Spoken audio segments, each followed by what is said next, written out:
Good afternoon, everybody, and welcome back to the West Ham Network for your Europa Conference League quarter. And yes, you have heard me right. The semi-final draw for the Europa Conference League.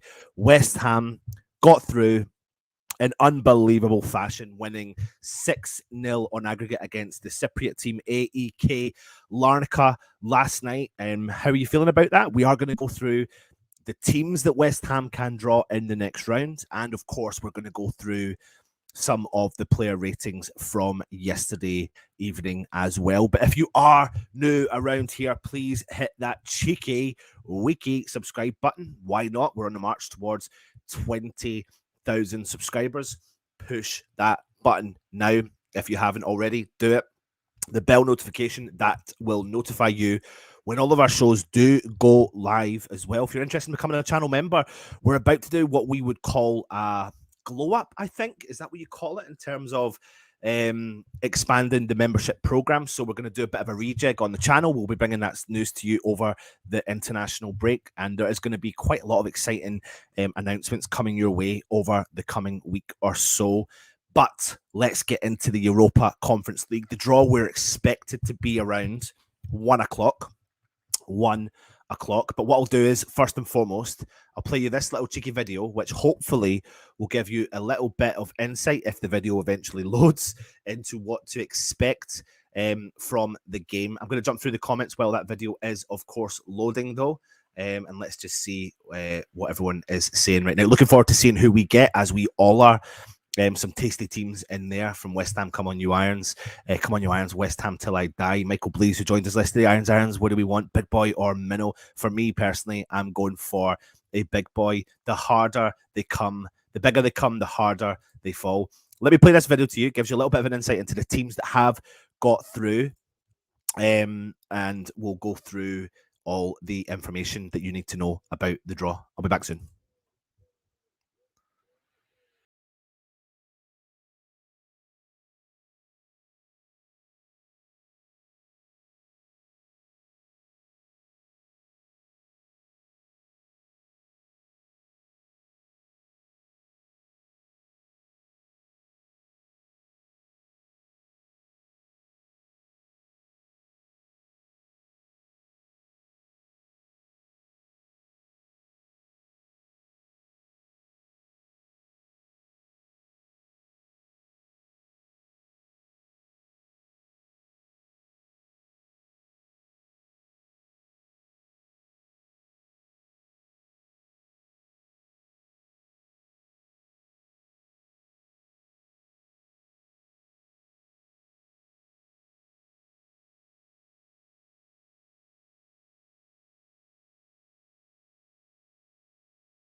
So there you go. There's a little video giving you a little insight into some of the teams that we can, of course, draw in the next round of the quarterfinals of the Europa Conference League. I know there's loads of comments. We will get through them in a second, but some key points we want to know about the draw today. That is, it's taking place at 1 p.m. UK time. And unlike the previous rounds, there are no seeds in the game. The game will be played over 2 legs. The first leg taking place on Thursday, the 13th of April, and this second leg taking place on Thursday, the 20th of April. All the teams that are through: Ghent beating Istanbul 5-2 on aggregate, Basel winning on penalties versus Slavia Bratislava, Villarreal getting knocked out by Anderlecht. Yeah, I think that was a big surprise by many, especially the fact that West Ham have, of course, taken on Anderlecht twice and beaten them already in the competition this season. Lech Poznan of Poland beating Desjardins 5-0 on aggregate, a big score for them, and very famous team known for the Poznan celebration, of course, as well. Lazio getting knocked out by AZ Alkmaar of Holland. I mean, some people say that as a bit of a shock result. I'm not so sure if it actually is because, I think most people know who Lazio are, and not so many people know, if you don't follow a lot of football, who AZ Alkmaar are. Of the Dutch league, but I think Lazio haven't been that great necessarily in Europe this year as well. So maybe not such a surprise, and not a giant killing as what we say. But I think, when you go from the history of the clubs, then there's no denying what Lazio have achieved in their footballing career. West Ham, of course, beating AEK Larnaca of Cyprus 6-0 on aggregate. Fiorentina getting through easily against Sivasspor 5-1, and Nice beating Sheriff 4-1 as well. So from that lot, who do you fancy? Get your comments in and let us know, and I will jump through them. But before I move on, I just want to give a special mention to the news that we all heard earlier today, and that is the passing of Jacqueline Gold, David Gold's daughter, who battled for 7 years with breast cancer and unfortunately lost her battle on Thursday evening. She was with her family as well. So the sad news, and all our thoughts and condolences go to the Gold family just now with the news that Jacqueline Gold has unfortunately passed away. May she rest in peace. So let me jump through the comments and see what everyone is saying and who you quite fancy for the game, and also what's your thoughts on the West Ham game yesterday as well. Minnows be an easy passage, hopefully, but who are the Minnows? Who are the Minnows? Exactly, that's a good question. West Ham faithful, who are they? Ghent, Lech Poznan, I don't know. Both got experience of playing in Europe quite a lot as well, and you don't get through to this latter stages if you're not kind of performing reasonably well. I'll take anyone, because on a good day we can beat them, and on a bad day we'll beat them. On a bad day we will beat them. I think I don't know if you're meaning to say on a bad day they'll beat us, but on a good day for West Ham we can beat anyone, and I do believe that. I really do believe that. And the key question is, yes, it's on our day. Andy is saying he's very surprised that Villarreal and Lazio didn't go through. Yes, we've obviously just done a little kind of mention there for what a great night last night. I did not get home until 1 a.m. Yeah, exactly. We'll come on to that game in a minute and go through the quick, what do you call it, ratings, and then you can give your opinion on rating the players out of 10. I wouldn't say we did it in unbelievable fashion, considering opposition against 10 men for one half. Yeah, but you know what? I get that. Respect the opposition, respect the league that they come from, but I think you can only play what's put in front of you, and you've got to go and do a job. And we did it convincingly, albeit, yeah, with 10 men. But do you know what? The rules of the game are, you make a tackle like that, you get a red card. Simple as that. And that's down to negligence from their player. It was a really silly decision as well. Bring on Nice. Yeah, a lot of people fancy them, don't they? Vieira is free now. I've seen that. Crystal Palace acting before the weekend, which I thought was a big, big move from them. I've seen a lot of Crystal Palace fans actually not too happy about the decision as well. Is DJ Rossi B on the subs bench for today? No, he's not. He will be joining me very shortly. Don't you worry about that. Adam, the architect. Afternoon, gents. Thank you very much for joining us, mate. Lazio didn't surprise me. Alkmaar are the strongest team apart from us. Lazio has been poor in Europe. I mean, listen, we've played 10 and won 10 in the competition. That's a really great situation for West Ham to be in. But we need to put this form into the Premier League. Could you imagine that as well? Yes, he's ready for an Anton Comp failure. Honestly, that will be changing very soon because I'm in the market for something new. So hopefully I'll be getting that sorted very soon. Not good enough for us, Michael Breeze Palace. We're only 3 points above relegation zone. Lech Poznan are the team to worry about. Tough sides. Yeah, going to Poland would be a tough one as well. Also because other teams don't rate them. I think we've got enough in the squad, barring injuries, to get into the semis again. Also, Poznan's fans are a bit tasty as well. You can say that. Fiorentina is a land of the West Ham transfer rumours. Absolutely. Milenkovic will go through them as well. Barry, Clark, Milenkovic and Jovic as well. Fiorentina would be tough, but a good game. And what a good away weekend in Italy. Fiorentina, that's who I want us to get. We are the best fans in the world, not tasty. Just watch the Champions League draw. We don't want to talk about the Champions League, do we? Adam the Architect, Polish fans are still their ultras phase, so there could be some crowd disturbance. What would be the shortest distance to travel to keep the squad fresh? It's a good question. So here are the teams here with all their logos for you. So you've got Belgium, you've got Poland, you've got Italy, you've got Switzerland, France, Belgium, twice, 2 Belgium teams, and Holland. I probably would have thought, try to look at the map in my head now, probably would it be Belgium? I think France, probably France or Belgium, probably be with the 2 clubs in terms of if you're looking at the shortest distance as well. West Ham faithful, neither of the German fans, a lot of trouble versus Napoli. Just know if we draw Nice, Moffi will take the biscuit and score the winner. It would be so fitting for Deck to lift the European trophy before he left. Would be a better send-off. Goes to show that the draws aren't rigged. No way UEFA would want Napoli versus Frankfurt. Barry, good to see you, mate. Thanks for joining us. Semi-finals will be drawn today as well. Toby Sampson's in the house. Irons. Football fans know about. Yes, I know. I'm just trying to say, like, when you watch a lot of football, you'll know a lot about AZ Alkmaar. But if you don't watch, say, other leagues in the world, then you may not know a huge amount about them because they're not the name that you would hear on a young fan buying a strip of, AZ Alkmaar. It'll be like Lazio and Fiorentina. You'll hear of that. AC Milan, Inter Milan, all teams like that as well. Yes, what a crappy time for the Goal family. Absolutely. Anderlecht again for me, please. I'd love to get Lech Poznan or Basel personally. We are the Mirrors when it comes to Europe. Come on, the Irons. European silverware. Villarreal and Lazio would have been odds to go on with the trophy. Russ is in the house. Didn't get back either until 12:30. Had to pick up Flo and Joe from the O2 Arena. They went to see Lizzo. Budgie's in the house. Good to see you, mate. Good afternoon, everyone. Hi, Anton. Sad news about Jacqueline Gold. Great result last night, and that's 10 and 10 for Europe as well. Absolutely. Well, I'll tell you what, we've got 10-15 minutes till the draw's made. So why don't we get into the player ratings for yesterday? Why not? Let's just do it.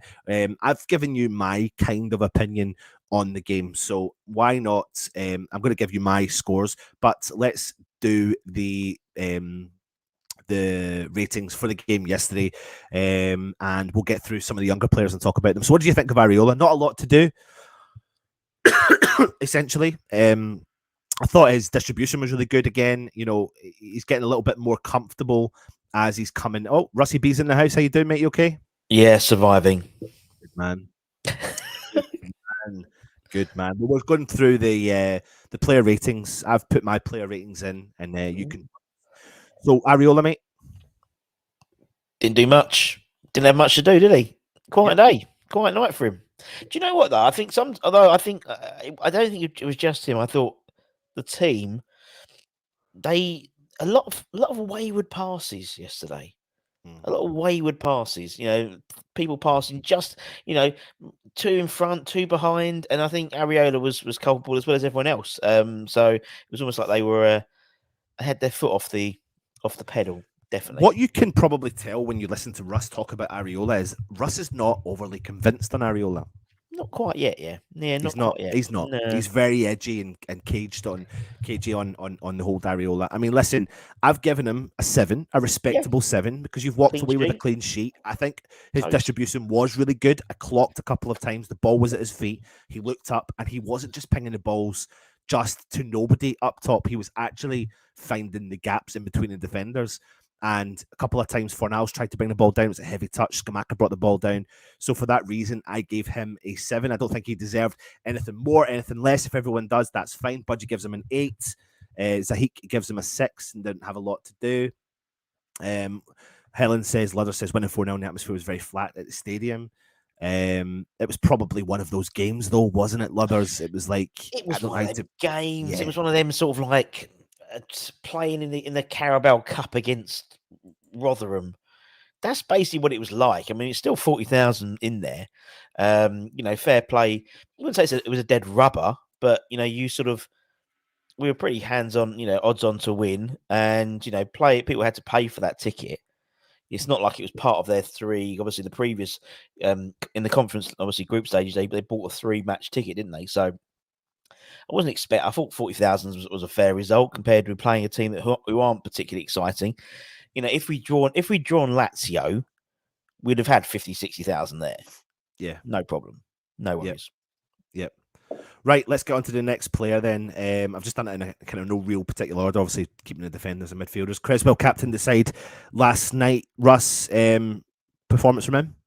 Well, I don't think he did. I don't think he actually did captain. Was it Bonner? I thought. Was it Bonner? Sorry, yeah. But you were right, because actually the thing I sent you, it was on Cresswell's the picture I saw. He had the captain's armband on his desk, so to speak, on his seat. But I think Ogbonna actually did it. But yeah, Cresswell, again, he's almost like, I feel like they sort of willed him out for these games now. It's almost like not a testimonial, but I just didn't. Yeah, I mean, he's not going to play making the first team in terms of the Premier League squads. These are the games for him. A couple of times I think he got found out a little bit, but yeah, I mean, we kept a clean sheet, didn't we? We kept 2 clean sheets now in a way. I think his side was probably more effective. Going forward, going forward than before, and that's why I gave him a 7. But again, it was more of a you get a clean sheet. You didn't really necessarily put a foot wrong. Yeah. I'll talk about the other players in defence who have scored less, and I'll tell you why I've scored them less than what Cressy got in a second. But let me jump through what everyone else is saying. Budgie's given him a 7. Malgazarata's given him a 7. Matt Foster's 7 for him. Chris Brown 1, just because it's a disaster in Europe last year. I think the train strikes didn't help as people couldn't get there or get home. The train strikes have been a nightmare for me even to consider coming down this year, if I'm being brutally honest with you. Ed Cressy 5, Charlie Leaf 7, Peter says it's 5. Cressy from Ludders gets a 7. Fighting a good game. James Farmer, nothing wrong, 7. Adam Architect 6, nice assist for Bowen's second goal, but still defensively shaky. Andy is level now as a 6, and he got an assist too. It was a nice assist, and it was a nice assist, and it was a nice goal for Bowen as well. 7 for the chip to Bowen. Terry gives him a 6 as well. Next player I'll move on to is Ogbonna. Russie B. Did all right. I think he did all right. I mean, I think that the whole team, and as we were saying yesterday on the review show, they were in a hiding to nothing, really. If they go and turn over the team, 4-0, which is what they did, everyone's come out and said, "Oh, well, they're Larnaca. They're championship side at best." If we'd struggled, everyone's go, "Oh, typical West Ham." And I thought it was a professional job. I thought Oggy did all right. I thought it didn't have much to do, to be honest. I thought him and Zuma actually, as a 2, I thought they played okay. But yeah, I just thought he did okay. He did okay. Yeah, nothing to write about. I agree with you, but I've actually scored him the lowest scoring defender in our team. I've given him a 6. I've given him a 6 because for his experience, I was disappointed on a couple of occasions. He played a really cagey game a couple of times. He played so many risks. I'll give you the example. When they scored the goal that was disallowed, that was all on Oggy, because Oggy didn't command his defence and stepped forward and was playing the offside trap. And it actually reminded me of playing like amateur football as a 25-year-old in a game that you're just trying to play that offside trap. But the problem was he had no other defender working in tandem with him. And I was a bit, yes, I agree with everything you say, but I scored him down 1 because of a couple of times he just made those little silly decisions. I think he steps up when he can, and he played the whole game, and I think that helped the youngsters when they came on later on. And obviously protecting Zuma and all that sort of stuff. But it's good to have him there. But just a bit disappointed with some of the decisions he made in the game last night, but still scores a 6 for me. Ludders gives him a 7. His injury, never thought he would be playing so many games. I agree. Yeah, epic cash time 6. We can't play him against a better team. I agree. He won't do, will And he he? He won't won't do. do. Yeah. Well, injuries, Unless, touch wood. which knowing us is probably an option. Chris Lock, Ogbonna gives him a 6. Matt gives him a 7. Not much to do, wasn't troubled. Ed gives him a 7. Scott says he was slow but steady. He really needs to stay with the club as coach after retiring. I think it'd be nice to have him around the club, but I don't think he will unless we offer him an extended contract. I genuinely believe he'll probably go and play another couple of years or year in Italy. I could be wrong. I hear they're already trying to talk to him about stuff, but will he want to be the backup guy? I'm not so sure. I think he will. I think he has said that this is the last club he wants to play with. Yeah. So a few months ago. So yeah, I think when we figured out what league we're in next year, then I think we'll start. You'll see a lot of the contracts being negotiated. Yeah, that's true. That's true. Let's move on to the next player's counterpart, Zuma, in the middle of the park. We're going to start firing through it because we're coming up close to the. I'll keep going because they take 20 minutes telling everyone. Yeah, it doesn't matter. Yeah. So I think Zuma for me pretty much similar really to Augie. I think he was the better of the two, just marginally. Never really made mistakes. So for that reason, I'm going to give him a 7. I want everyone in the chat to. What do you think, Russ? Do you agree or disagree? Agreed. No, agreed. I thought he was the better out of the two. He did a lot of covering for Augie actually, which was quite unusual because usually he's the one being covered. But yeah, and you could tell the idea was, once we scored that sort of the third goal, no, the fourth goal, then it was like, right, okay, get him off. Let's give Levi a run out and stuff. So yeah. Yeah, absolutely. Zuma, 7 from Chris. Ed gives him a 6. Matt, 7. Ludders, 7. Charles gives him a 7. Budgie gives him a 7. Adam Architect gives him a 6. Still regaining match fitness and looked like he held himself back. But equally, though, a good game for him to get minutes under his belt as well. Zuma and Agerd will be our pairing going forward. Absolutely. P. Gad says Zuma gets a 7. The gaffer tape keeps his knees together. Right. Ben Johnson, he's in for a lot of criticism as of late. What was your thoughts on Johnny? Well, particularly that slip in the second half, bless him. Doesn't seem to get much of a break. I thought he was quite good going forward to yesterday. I thought, but again, you look at the opposition, but he wasn't as troubled as I thought he was going to be. I think he's so nervous about making a mistake. It's almost like he's, and then when he does make a mistake, everyone goes, ah. He kind of reminds me of. I really like him, right?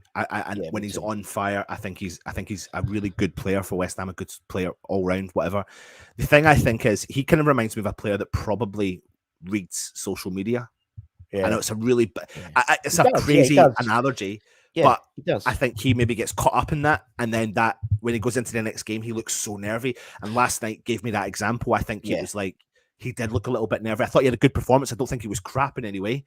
But, apart from the odd slip and things like that. But we know he does. We know he does as well because he was on Jack's podcast a few months ago and he said that. So we know he does. And he's a young kid, so you imagine he would do. But it's quite interesting about Ben Johnson because Hammer's headlines tonight were talking, by Leverkusen, still very interested in Soufal. So we'll talk about that at 5 o'clock tonight. Yeah, I've given him a 6 again. Clean sheet. I thought he'd done an all right job getting forward. A bit edgy in the defence, but do you know what? A game that he needed under his belt, and be good for him to play the full game as well. Just to quickly jump through the comments, let you know what everyone else is saying there. 6s and 5s flying in. I think everyone's pretty much about a 6 or a 5 for him as well. Let me go through there. There you go. Next up, let's jump into Tommy Souček. Played the full. No, never actually played about 70 odd minutes. What do you think of Souček's performance? Yeah, I mean, he did what he does, doesn't he? He gets involved. He gets in the way. Was getting forward quite a bit. There was a couple of times where he sort of furrowed into the box, and I think he almost got a nosebleed when he was like literally dribbling into the box, and he's like obviously doesn't have that final killer instinct, I think, in the box and at his feet. But yeah, he played okay. I mean, again, there wasn't really much to offer from their side, really, in terms of that sort of midfield battle. I mean, we gave him a lot of ball, but again, it's like it was very much. It felt like a training game. It really did, to be honest. Yeah, or it was friendly. Yeah, He had 70 minutes. He had 71 touches and a 91% accurate pass rate. But like you said, he did get into the box quite a few times. He just didn't have that finesse to finish the ball either. But I was commentating, and sometimes I was actually laughing. I was like, oh my God, Souček's got the ball. Always cut inside, always good at shooting. He does. And I think one shot he actually got on target. I gave him a 7. I thought it was a solid, decent performance in the middle of the park. He'd done everything he needed to do. And nothing less, nothing more. But that's exactly what he does. So Malgorzata gives him an 8. Matt gives him a 7. Chris gives him a 6. Epic Hashtime gives him a 10. What a Rolls Royce of a player.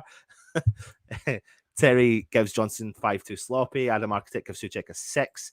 Souček gets a 7 from Charles. Souček 6. Little Centre 6. Toby Sanson gives him a 7. He's coming back to his best. Ian Hudson gives him a 7 as well. Dear Souček, he cannot pass the ball again. Runs around a lot, which Moyes likes. Gets a 5. Where can you watch the draw? We'll be giving you the draw. So we're the draw for you. There you go. There you go. But if you want to watch the actual Europa Conference League, just go onto the website. But just stick with us and we'll give you all the information because we're going to give you a lot more. And it's all going to be West Ham related as well. Right, I'm going to jump through to the next player. Let me have a look here. Sorry. Andy Souček from Epic Hashtime. Why can't I get that comment up? 91% pass accuracy. What do you even... Andy Souček had 91. What do you... All right, okay. Yeah. I think these are all taking the piss out of each other. Right, next up, Paqueta. Lucas Paqueta. Right, here we go. I've seen some stuff going online. Paquetar or Paqueta? See, I think it's Paqueta, and I'm pretty sure, but Martin calls it Paquetar. And so but loads of people are saying Paquetar. But and to be honest, Martin is usually my oracle because he'll he nailed the Larnaca ones yesterday, so much so that their press officer was so impressed. And at the end, I think he told everyone to go have a lovely trip home or something like in Greek. So for me, I think it's probably is Paquetar, but I'm gonna still say Paqueta. I think we're gonna get. It sounds better than Paqueta. Yeah, I think we're gonna get. I think we're going to get a wide range of different opinions on Paqueta right now. I think we're going to get high-scoring ones and low-scoring ones. Yeah. And I think this is down to people's opinion on how you play football, how football should be played, and what kind of player Paqueta is. And I'm already seeing the scores coming in, and it's absolutely highlighting to me that everyone sees Paqueta differently. Yeah, he's. So I'm going to tell you, I gave him a solid 7 because I believe that what he's been brought in to do, he started to do yesterday. He looked like he found a little bit of finesse with Lanzini. They looked like they really enjoyed playing around with each other, all that sort of stuff. But when you jump through the comments, it's going to be dramatically different. You ready for this, Russ? Yeah. Jay gives him a 5. Yeah. Terry gives him a 6. Matt Foster gives him an 8. Jack gives him a 4.5. Chris Locke gives him a 6. Paqueta gets a 5. Narky gives him a 5. Toby Sampson gives him a 6. Gets a 7 from Michael. Paqueta gets a 3 from James. Terry Farmer gives him a 6. Ian Hudson gives him a 7. Ed gives him a 6. Charles Lee gives him a 6. Andy gives him a 6 as well. A 6 from you, Scott. Ludders gives him a 7. A 3 from Peter Chelmsford. Epic Hashtime gives him a 7. It just shows you, I've never seen results like this have 4 to 5 points of a difference. It's similar to Ben Rama, like last year. There was people willing him to do well. There's people willing him not willing. That's the wrong expression, but people taking different things out of his performance. Some people say, "Oh, he's trying hard," and some people say, "Oh, he gives the ball away too much." Straight away, that's diversive. I think Paqueta's the same. I think it's going to take you a season to understand what he brings to the side. Now, Ben Rama, to be honest, now the scores for Ben Rama is usually around the same. Maybe a point or two difference. But at the moment, he's quite divisive, I think, in terms of a player. Yeah. Maybe because of the price tag. Because you don't know, what are we getting for that 50 million? We know there's a player there. We know there's a player, and he can rule midfield. Yeah, yeah, absolutely right. Manu Lanzini. Yeah, Russ was probably his best game this season for us, I reckon. Yeah. I think best game for us this season. I think he was everywhere. Played the full 90 as well, which is great to see. And as we said yesterday on the review show, this is his level. He thrives in European football. I think just is a slower, more technical, less physical. It's more technical, and it was great. I thought he played really well. Yep, Man of the match absolutely. for I me. mean, I've scored him. I've scored him really high. I've scored him a 9 and my man of the match Wow. as well. I'll tell you why. I think I said it last night in the review, but he played the full 90 minutes. He dramatically touched the ball more than any other player on the park. 126 touches he had of the ball. He made 92% successful passes in that game. 103 of those 126 were successful. He made 3 key passes. He was 3/4 of his long balls accurate as well. He had 1 shot on target, 2 off target. He was 50% successful in his dribbles in the game. And he did all his legwork working back with the team. He made some really good interceptions, some good tackles, and got himself stuck in and built up a little bit of a partnership with Paqueta. Listen, if he'd have bagged a couple of goals or a goal, he probably would have got borderline a 10 for me because I thought he had a fantastic performance and I get what you're saying, but he gives Moyes something else to think about because I think when you play a player like him, potentially with a Paqueta and a Rice, you may see a more creative rather than a more defensive if it's Suchek. But I get what you're saying. Yeah. Russ, where are we at with the draw? They're still just showing everyone. They're talking. There's not a lot of people there. Where are you Mark's getting there that? with Nobes is there with Andrew Pitcher, who's the club secretary. But it looks a bit like, like, I don't know, for those of you who went to university on a Friday lecture and there's like half the people there, that's what it looks like. There's hardly anyone there, as you can imagine, because there's only 8 teams there now. They're just introducing the, I don't know, some bloke. They're introducing some guy who looks a bit like Claudio Ranieri. So what we're actually doing is, and people are asking where the draw is. The draw is about to take place, but we're giving you until it actually gets to the point where the draw is taking place. We will keep doing the what do you call it? Ratings. The ratings. Yes. Ratings of the game. I reckon Jared Bowen got himself a brace for us. Yeah, great game. Yeah, played well. I mean, to be honest, I thought him and Ben Rama last for the Villa game were probably our 2 best players. And yeah, great to see. Second goal particularly was great. And yeah, he got a lot of joy. I thought he played quite well. Yesterday. Yep, he did. I thought he did so as well. I gave him a 9. Yeah, fair enough. Give him a 9. Yeah, but not the man of the match, but he definitely deserved a 9 for that. I can't actually find where the stream is to watch the bloody draw either myself, to be honest. So I'm relying heavily on Russ right now. Let me see what everyone else is saying about Jared Bowen. Where are we? Bowen gets a 9 from you, Narky. Paul Lyons gets it from a 9 as well. All right, cool. Cheers. 7. Oh my god, so many comments. It jumps too quickly, and because my computer's so slow, Russ, it takes so long for me to bloody click on the. Well, if people become channel members, we can get onto the new computer, basically. Yes, it's happening. Don't you worry, it is happening. Terry Redder gives him an 8. Sorry, Matt Foster gives him an 8. So loads of 8s and 9s there for Jared Bowen. Much deserved and good to get him on the score sheet a couple of times as well. Needed for the running, moving forward. Yep, definitely. Fornals, industrious. I thought he did a lot of running. Quite often he was playing almost up front with Schumacher, I thought. Again, you know what you're going to get with him, don't you? You get a bundle of energy. So, no, good game. Again, I don't know, 7, 8, something like that. I thought, for him, my opinion. Yeah. I think he was unlucky not to get a goal as well, to be honest. So I gave him a 7. But listen, the draw is about to take place. But what I'm going to do is I'm going to jump through the rest of the players as we. Just chatting. Vladimir Schmitzer is being introduced as the person who's doing one of the pots. So yeah. Skamaka, good for him to get on the score sheet yesterday. I'm going to put the comments up about Pablo Fornals as well. Good performance. Took him a couple of minutes to really get into the vibe of the game, but he did, and he caused them problems, and he was great hold-up play as well. And good for him to get on the score sheet. I think as soon as obviously the first time he had a shot, he absolutely rifled it, and if that had gone in, it was very close to going in that shot in the first 5 or 6 minutes, wasn't it? Just outside the box, absolutely rifled it. That would have been amazing. That would have been, almost like he could have just stood there with his arms up and I'm that good, because it was an awesome shot and he was unlucky not to get it. And then obviously the one what he did hit was enough power to get through the goalkeeper. I mean, goalkeeper should have done better, but he didn't. Gutted that he only got 60 minutes, but we don't know where he is in his fitness. That's the thing. And that's what I say before about the whole thing about Schumacher and Moisey. for me, you only see 90 minutes of the game. So you don't know what's going on. You don't know his fitness levels. You don't know that he's, if he's disruptive. We know he's disruptive and stuff anyway. But yesterday, what I thought was good was he was substituted. As he came back to the bench, Moyes was shouting at Ben Johnson or something. He stopped.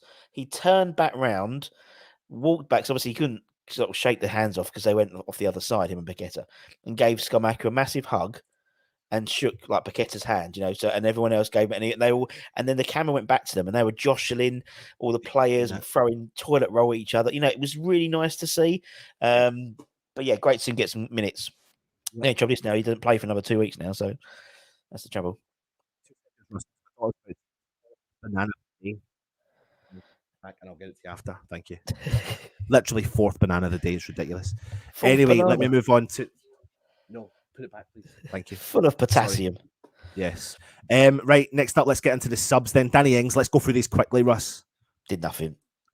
I gave him a simple 5. He did nothing exciting. Did really nothing. Ran around probably a little bit like I was sticking, to be honest. Max Corney. Again, tried well. Was holding up the ball quite well. Yeah, maybe a 6 or something like that. Yeah, did it right. Yeah, I thought he was a bit better than what Danny Ings did as well, and he looks like he's up for it and back to fitness again. So it's going to be good for the run.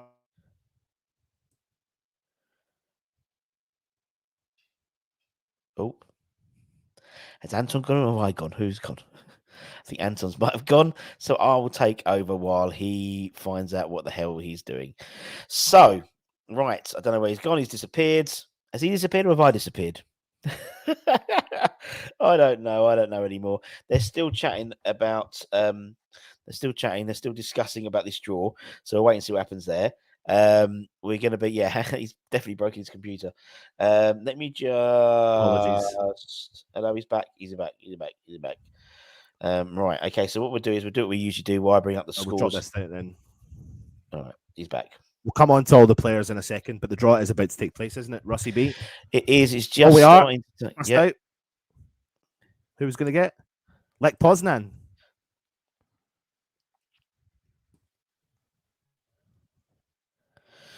Poznan, first team out of the draw.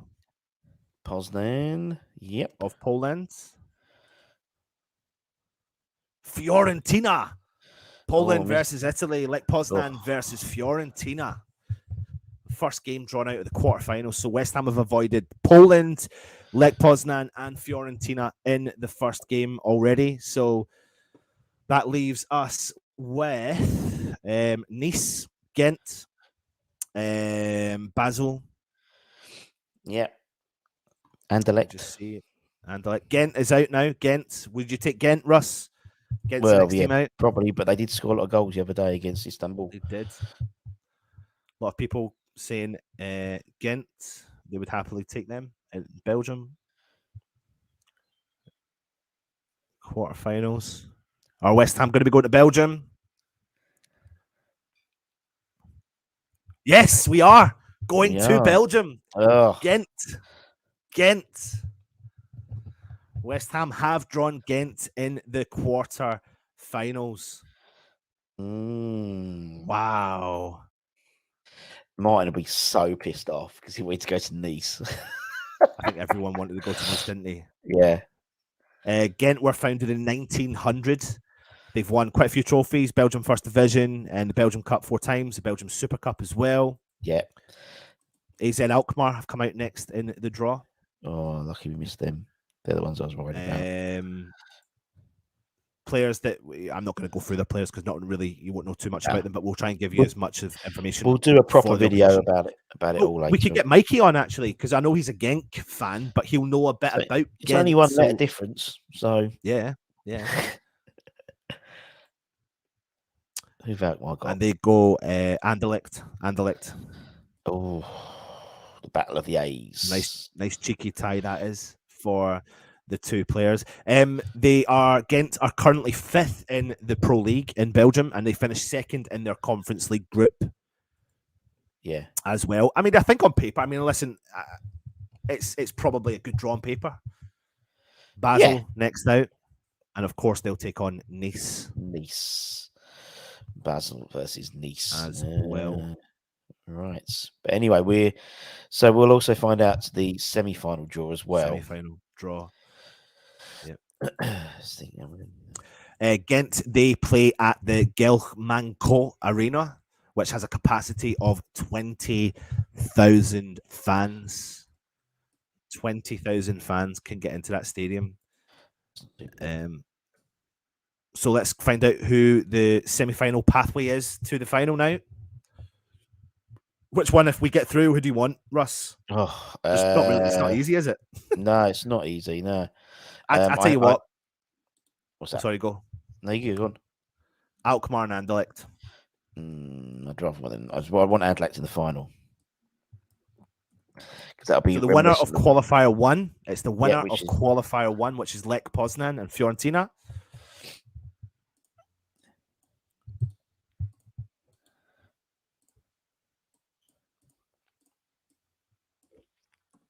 And they're going to be taking on the quarterfinal 4, FC Basel and Nice. So we've got what's name? So we have got Alkmaar and Anderlecht. Sorry. Yeah, but we'll find out whether we're playing that at home or away first. So we're going to end up playing Tyrone Moffi, who's going to score the winner. So winner of Group 2, West Ham, Ghent, West Ham first. So we play at home first leg. It's not great. Versus Alkmaar or Anderlecht. There you go. There is the quarterfinal and the semi-final draw. West Ham have taken Belgium club Ghent, currently 5th in the Belgium league, finished 2nd in the Conference League group that they were in, and they beat in the last round. Let me have a double check again. Istanbul. Basaskira. Like they turned them over like 4-1 at Istanbul. So they're no mugs. They're no mugs at all going 5-2. 5-2. Yeah, they're not. But you got to be happy with that draw, Russ. Surely. Yeah, I am. I think it'll be a good game. We know we've played Belgium teams quite a lot recently. So yeah, it is what it is, isn't it? I think it's. I mean, any of those teams, I think are going to be. Some people think, we're going to walk away with this. I don't think we are. I think we're probably. You look at the sides around there. A lot of them have got a lot more pedigree in Europe than we have. Considering the likes, Jaron Bowen is our all-time European top goal scorer ever in our history, and Pablo Fornals is our top European appearance holder. Not Bobby Moore, not Jeff Hurst, not people like that. It just shows you we've our pedigree. But for me, it's the only fly in the ointment is the fact that we're playing. If we get through against, we're playing the semi-final at home first leg. And for me, it's always, it's a shame because wouldn't it be great to have that second leg at London Stadium and say we got through to the final and we're in the 60,000 fans there to celebrate that moment. So, but hey ho, look, we've got Russ, the quarterfinals at home. I get that, but that stuff, do you know what? I've always said I want the biggest club you can possibly get when you come to these stages. I do. We've done it. We're playing Fiorentina in the final, so that's all right. Yeah. The games you remember more are the Lyons, the Sevilles. What one do you remember more, the Sevilla game or the Lyon game at home? Oh, of course, Sevilla, exactly, yeah. exactly. Yeah. But the point I'm trying to make is, though, you don't even remember. Take them and then take the wins over Vienna. What was good experience and stuff like that for West Ham. But totally. Yeah, you want the big teams for me. So again, I mean, listen, I don't care. I would have taken Basel, Nice. Screw it. I would have taken Anderlecht, whatever. We've had them all. So, and we're through to quarterfinals, and this is going to be, I think David Moyes and the team will be looking at this draw and go, yeah, I'm glad we got Ghent. I do think they'll do that. I don't think they're thinking we're going to go there and turn them over, but I think of all the teams you could draw, I think West Ham will be happy that we've got Ghent. I'll be honest. I think they do. Yeah. I mean, also, any of the Belgium sides or Alkmaar would have been the nearest travel. I mean, Ghent's, you fly into Brussels, so it's an hour flight, so it's the same as if you went to Alkmaar, same as you went to Anderlecht, actually, you'd probably fly into Brussels. So, it's, and I said, we're playing, obviously, that'll be the 13th. We play the return leg on the 20th. So you look at, the games we've got around that time as well. So we play, where is it? So we play on the 13th. We've played Fulham away on the Saturday. and then we play Arsenal at home on the Sunday after, and then after the home game, after the home leg, we then play Bournemouth away on the Sunday. So that's not too bad, but we're just splitting hairs at the moment, isn't it? Yeah, absolutely. Absolutely. So many comments in there. Great pathway for us from WHU58. Narky is saying West Ham v Fiorentina in the final. Budgie's happy with the draw. Adam is saying would have been good to get the home game as a second leg. Adam is saying West Ham will play at home in the first leg of the semi-final. Yep. Where are we? Moyes is going to bottle this. Paul Lyons said we avoided Nice, Fiorentina, and AZ Alkmaar. NWO saying we best draw we could have hoped for. Michael saying hope Basel brush aside Nice. I think what this competition is teaching me and playing in Europe is teaching me is once you get to the quarterfinals of a competition like this, when you've played 8 minimum games and you've managed to creep your way into the quarterfinals, it means that you're turning on something. You've got you're not there. You can't drip feed your way there to this stage. I think 80k Larnaca got found out in the nicest possible way by getting into the round of 16. And I think Anderlecht have turned it on a little bit. It's not easy to beat the team they beat, and they did. Turning up against Villarreal and doing the job. So getting to the quarterfinals of now what they call the second year of the new tournament, and it's, do you know what, Russ? This is also good for our coefficient points as well. Really good for our coefficient points. This pushes us up and gives us a chance, but we need to be in the Premier League and qualify for Europe again to be able to maximize the coefficiency. And in theory, we could be the West Ham lot could the fans could be going to Belgium twice because we could play Ghent and then we could get Anderlecht in the semis. Yes. So it's it is what it is. As I said, I mean, for me, the teams that worry me at the moment are. I think Alkmaar are a dark horse in this, and Nice as well, particularly. Yeah. Because the likes of, Moffy scored yesterday, but they've got some good. They've got Laborde, they've got Aaron Ramsey as well. They've got some good players. And then as we have Fiorentina, you said there, as I said, the was it West Ham faithful said the land of the transfer rumours. Not only that, but Arthur Cabral as well, who plays for them as well. Yeah. So Russ, I'm going to love and leave you and let you take it out for the end of the show, if that's man. okay. Yeah, Good no man. problem, mate. No worries. Iron. So there we go. There's Mr. Anton. Let me know in the comments what you think about that. We'll leave that on the draw there. I'm happy. I'm happy with that. As I said, it's the games we played for the quarterfinals. Let's talk about quarterfinals to start off with. 13th and 20th of April. 13th being the away leg, away to Ghent, and then the home leg being the 20th. So, my brain's frazzled. Munda Cavonia, not sponsored, but yeah. Oh dear. Did Valakin leave in the end? No, he didn't. He got a new deal. But anyway, so let me know. Are you happy with that? I mean, we've got to make that. Mark Noble looked happy, and Andrew Pitcher looked happy. Whatever happens, I think the only slight frustration for me, not frustration, but we spoke at the beginning about the likes of the big clubs, and Anton wanted the bigger clubs. They the harder they are, the longer they are, the harder whatever it's called. And I'm just gonna read that because it's really annoying me. It'd be nice to have played a Fiorentina at London Stadium, maybe. But yeah, it's what it is, isn't it? Good thing that these play each other. Yeah, that knocks one of them up. Knocks one of them up, knocks one of them out potentially. It would do. Not sure the draw could have been any better apart from the first leg. Yeah, I mean that's totally right, Freshfielder. If we'd played that first leg at home, because I was saying to Anton, what would potentially? I know we're jumping ahead a little bit. Wouldn't it be lovely to have qualified for the final of the Europa Conference League at London Stadium for that final? If we did play Anderlecht or AZ. Last year we had the Sevilla game, everyone remembers really well, because we knew what we had to do. We had to do something to win the game. With the Lyon game and with the Eintracht Frankfurt game, it was sort of half time, and so that was always annoying. But hey ho, hardly any. You're totally right. Belgium for twice, if not Belgium, it might be Belgium then Holland. So yeah, so that'd be good. You have to beat what's put in front of you. You're totally right, Michael. And that was the issue yesterday, wasn't it? A lot of we had, we played it a side which weren't great, but we won. And Barmer and Perkins in the under-19 squad, or Sonny Perkins, I remember him. And Barmer, though, and obviously coming off the back of scoring his first goal, great day. It's written in the stars. Grudzinski is coming home, and obviously the final will be played at Slavia Prague Stadium in June. So I think the draw. I think the dates for the semi-final are mid-May, I believe, mid-May.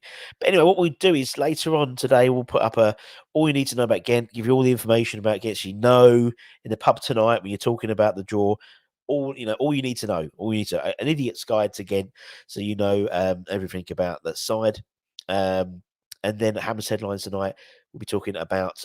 It's a bit of a Bundesliga special, considering there's no Bundesliga sides in the draw. Now there's a bit of a couple of people we're looking at in the Bundesliga, maybe a potential out in the Bundesliga as well. We'll go into the Bundesliga, so we'll talk about that Hammers Headlines, and I believe young Tommy, Irish Tommy, may be on doing a little show as per usual. He's written, "Who thinks Freddie Potts is a young Dex?" Looks like him, didn't he? Looks like him the way he plays as well. Obviously, Steve was there, being as he's one of the club ambassadors. So nice to see his son getting a few minutes on the pitch. That's for sure. I thought they all came up. Levi, he came on. And the great thing about defender is if you don't know they're on there, they've done a good job because they haven't made a mistake, really. And that's the trouble with a defender. So it was nice to see. I thought Levi came on and played really well as well. Very strong. And he was looking for the ball as well, which is what I like. I like it when youngsters look for the ball. I thought Divine looked divine. He looked really bit between his teeth, wanted to make a real nuisance of himself, wanted to impose himself in the game. So it was really good to see. Nice versus West Ham final, possibly. I mean, any of those sides. I think we're arguably in the easier end of the draw. I think that's fair. If you look at the likes of Fiorentina, Basel, and Nice, all very, very good sides. Not saying Ghent, AZ Alkmaar, because I think AZ Alkmaar are probably the dark horses in that group, Anderlecht. But it's not. I mean, Fiorentina, they're one of the only 15 sides to have got to the final of every European competition, and obviously they got to the final of this. That would then make them the most because they'd have done it in 4 separate competitions, I believe. And Basel, very, very good side. Nice, tearing him off, would definitely be up for it. But then they've got to get past. I mean, Lecce Potsdam, fair play to them last night. They did really well. AZ Alkmaar knocked out, Lazio, not Lazio. No, yes, Lazio. I can't remember now. My brain's gone fuzzled. If Potts is half as good as his dad, he'll do well. Young Freddie has a great future ahead of him. I don't know if he did, but I thought they both played really well. And Divine played fantastically as well. And obviously, grabbing a goal was brilliant. Right, ladies and gents, I'm going to have to skedaddle because I've got some work now, unfortunately. Unbelievable for a Friday. Unbelievable, Russ. But as I said, we've got loads of stuff coming up. Loads of stuff. So make sure you keep an eye on the channel. And as you said, we've got lots of interesting stuff coming up for the membership programs and stuff like that as well. So take care, stay safe, stay warm, stay humble. Start booking your flights for Belgium. They're probably already gone up, or your Euro tunnel. Lots of ways you can get to Belgium, which is quite good for the West Ham fans. And I'll see you guys very, very shortly. Bye bye.